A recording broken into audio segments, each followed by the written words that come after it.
Hey DJ Craze, how you doing? I'm alright. Great to meet you. You know, I've always wanted to know all these little tricks with scratching and that. I want you to teach me some of the stuff. Like, scratching gets really complicated. So basically, you just grab it. You get your scratch sound, right? And when you're scratching, you want to like cut the fader in and out because that cuts the sound in and out. So like the simplest scratch would be like just bringing it back and forth and just going. And you cut off the fader so you don't hear the back scratch of it, and you do it again.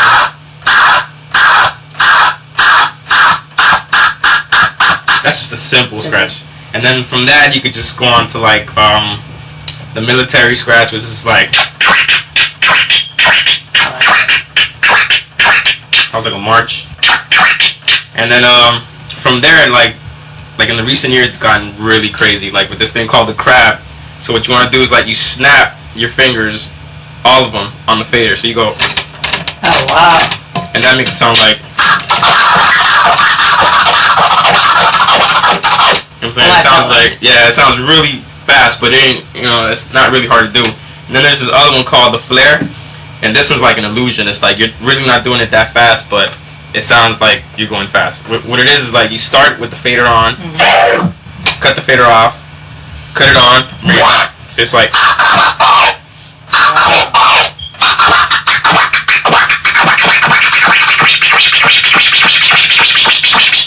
But it's like, you know, it sounds like I'm going really fast, but it's just me going. I'm just placing the fader on a different. I like the way you go from one record to another, but it all sounds like the same record. It's so fast. Like, yeah. I mean, when you're putting a routine together like that, what do you look for? Like, I just look for like nice sounds and hard beats, and I just try to like, you know, make a different beat from them. I just try to take a sample and a drum loop and just create my own beat. You preconceive it all before and practice. Yeah, you gotta plan it out. You practice it. You practice the breakdowns. You practice how it's gonna go into the intro. It's just like making a mini song, like a 1-minute song using 2 records. And you got some of your own techniques and a definite DJ craze, like your own little style. Like with me, it's like. Are like. you for any particular styles? No, when I started battling, it was just like I just wanted to make a point that I'm good at everything. I'm not the best in anything. I'm just good overall. And so my whole thing was just being good overall. And when I came into the game, I think that's what separated me from everybody. And what are the different things? You got the beat, mixing the. Yeah, you got your beat juggling. That's when you take 2 records and you make them a new song or whatever. And then scratching, tricks. What's all that? Those are the tricks. Those are the tricks? Yeah, those are the tricks. Those are the tricks. And the DMC Championships? How did you get involved or introduced in that?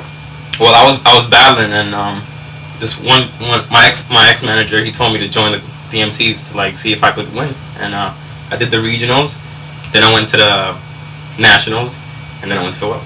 And you won 1, 2, 3, not 1, not 2, but 3 of them. Yeah.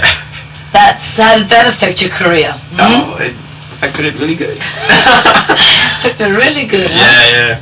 It really boosted my name up, so it was good. It's a great title to win, you know. You got to travel a lot. Yeah. Like winning that, just all over the world. I get gigs now, so it's all good. What was your main influence DJing? Who inspired you? It's everybody. Like when I first got into like DJing, my brother got me into it. He used to like do mobile parties and all that, and so just watching him spin, I was like, you know, I thought he was cool. I was like, wow, my brother's DJ. And then I started buying all the videos, and I saw everybody battling and competing, and I was like, man, that's cool. I want to start doing that. So you taught yourself just by watching? You just practiced a lot, and. Yeah, I was a really lonely kid in high school, so I just stayed home and practiced, and that's all I did. What advice do you have for young DJs out there that want to battle? Just stay home and practice a lot. Yeah. What was your first battle that you did? My first battle. Your first battle. I would think I was like 14 or 15. It was at some club in Miami, and I won, but I shouldn't have won. It was just so funny that I was like, imagine me like this, you know what I'm saying? And everybody was freaking out. They were like, "What the hell is this kid doing?" And I started doing all the body tricks, and everybody was like, "What?" Did you go in knowing you were in? Were you confident? No, it was my first battle, and nobody knew me. Like, you know, I was in the club with my friend, and we were like the youngest kids in the whole club.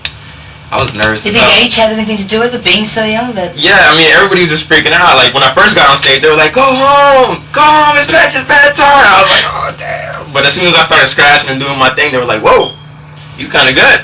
But also in battling, is it important to have your own style? I mean, you know, yeah. I know the technical and all of that, but what distinguishes a winner between, you know? You gotta have your own style. You gotta be good. And why did you win 3 times? What was it that each year that you took that home? Well, I mean, when I was battling, I was known as the little bad boy, you know what I'm saying? So it's like when I got on stage, I acted like, you know, I run it, you know what I'm saying? So it was like, I was on stage like, you know, just... Sort of attitude. Yeah, it was all attitude, and people liked it, and then I had some skill. I suppose a lot of it is show, isn't it? Yeah, all yeah. that, like, what's that? Is that... Yeah, that's just the Show me. show. Oh, that little illusion scratch? Yeah, the little... It's all with the just a feet, show. the toes. Yeah. I think I might do it with my breasts. There's actually this girl that does that. She Really?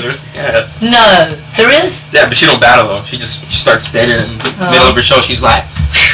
Alright.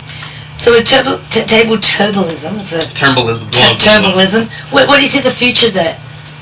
Man, it's... Where do you see it going? It's just gonna keep growing and growing. Like when I first got into it, it was just like you could separate your Q-birds from your rock graders. Like you could, you know, everybody was like good in one area. Mm-hmm. Now there's like these little kids coming up that are just good in everything, and it's just like they're taking it to the next level. You know what I'm saying? Some of them are getting into the whole drum and bass thing. Some of them are getting into like the whole rock thing. Mm-hmm. Some of them are getting into like jazz now. So it's going in different directions.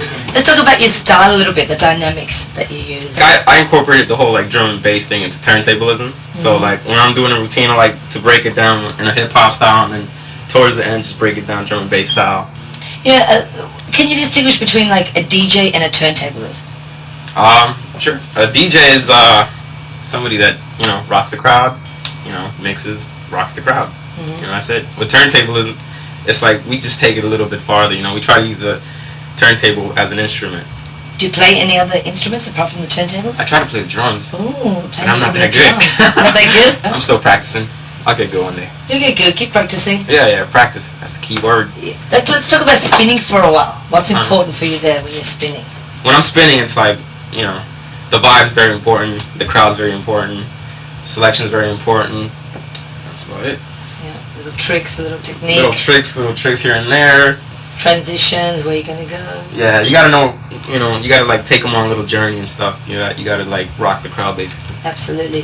What do you like to spin now? It's drum and bass. Are you still like doing hip hop? Yeah, I still do hip hop. Mm-hmm. I still spin hip hop at some clubs, but most of the clubs now that I spin at, they're just like drum and bass clubs. You get to travel a lot.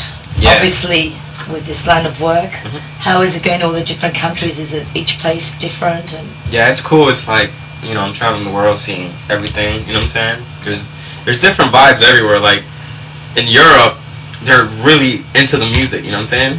Where over here, it's like the hip hop scene is kind of like, you know, jiggy, kind of like flossing with the whole thing.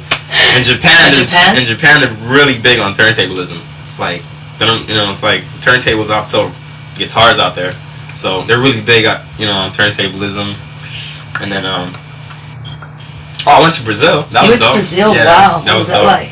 It was dope. They're crazy out there. I spent at some drum and bass club, and they were just constantly like, I was like, damn.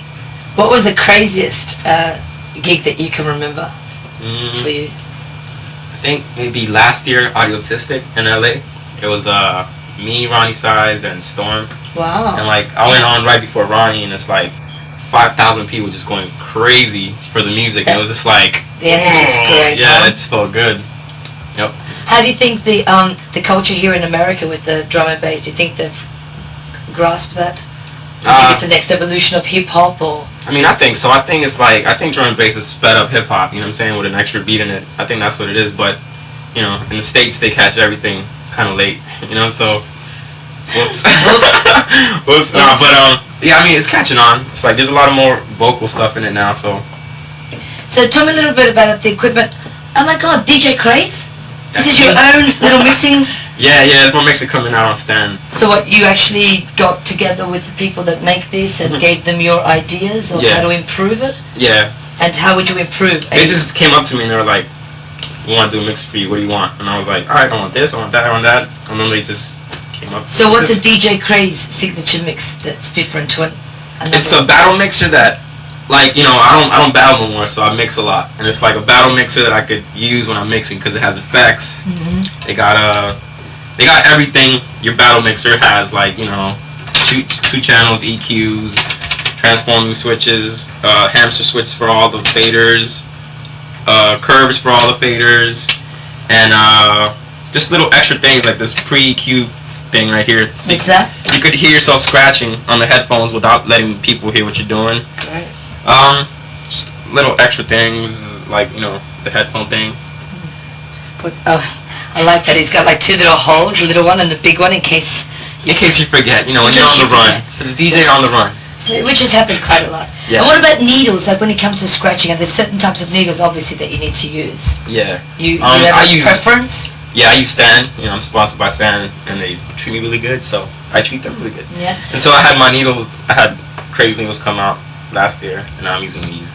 You know, I just read that new equipment that's coming out by Stanton.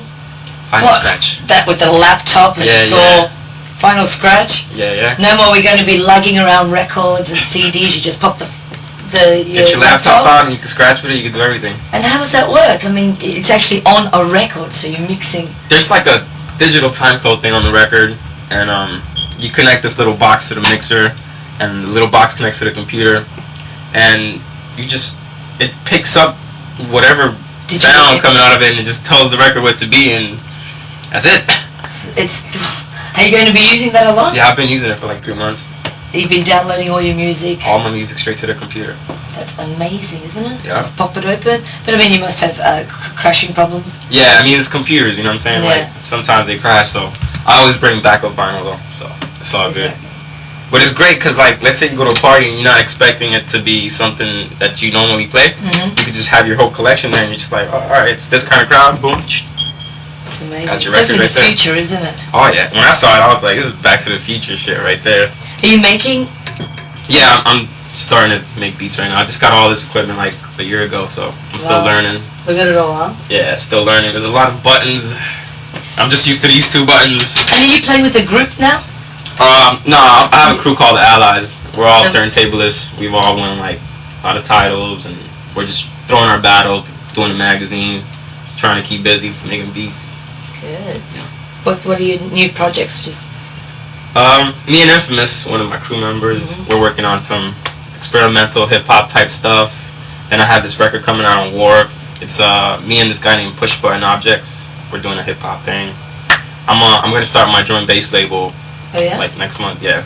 Do you have a name for that label? I think it's called Rugged Recordings or something. Rugged Recordings. Rugged. But yeah, so trying to keep busy. Do you enjoy performing live? Yeah, I love it. More than the studio?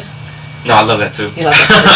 I mean, it's a different vibe when I'm here trying to make something where, like, when I'm spinning, it's just like, I'm just trying to, you know, make them have the best time. Good to have the balance between the two, yes? Yeah, because, like, when you know what people like, you could put it into your music and it works. It's great. Well, it's been great chatting with you. You too. Thank you. You're going to leave me with a trick? You sure. gotta leave me with the trick. I'll scratch a little bit. Gonna leave me with the trick.